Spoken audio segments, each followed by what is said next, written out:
dijelaskan oleh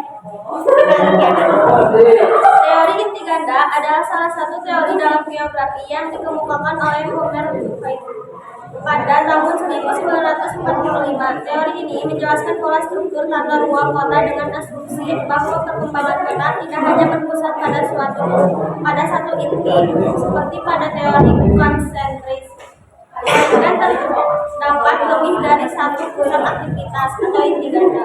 Nah, setelah yang dijelaskan oleh teman kami, di sini teori inti ganda juga mempunyai konsep-konsep yang akan dijelaskan oleh Hadi dan Cicip. Konsep utama teori inti ganda, satu pusat kegiatan lebih dari satu kota berkembang dengan beberapa inti atau pusat kegiatan yang berbeda fungsi. Misalnya ada pusat bisnis, CBD, pusat industri, pusat pendidikan, dan pusat pemukiman.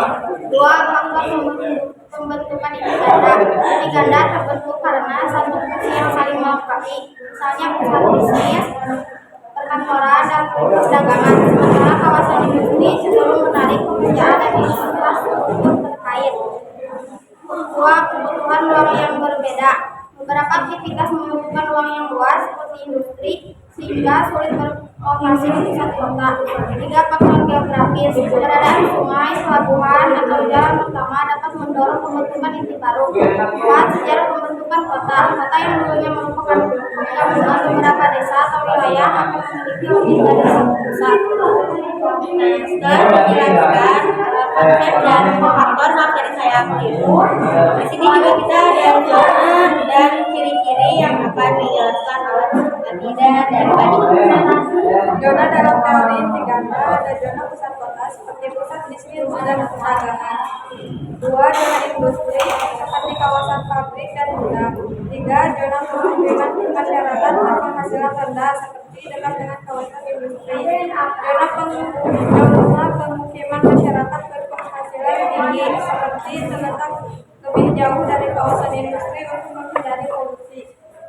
Zona pendidikan dan rekreasi seperti terletak di lokasi strategis yang mudah diakses. 4. Ciri-ciri. Tidak ada pola melingkar yang berpusat. 2.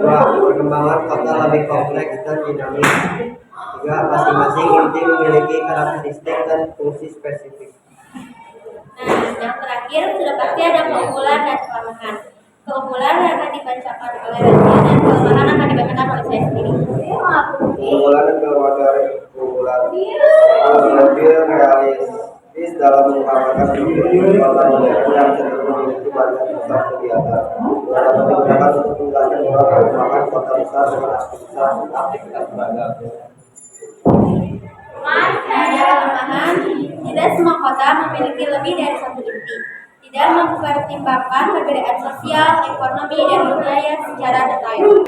Sekian dari kelompok kami. Assalamualaikum warahmatullahi wabarakatuh.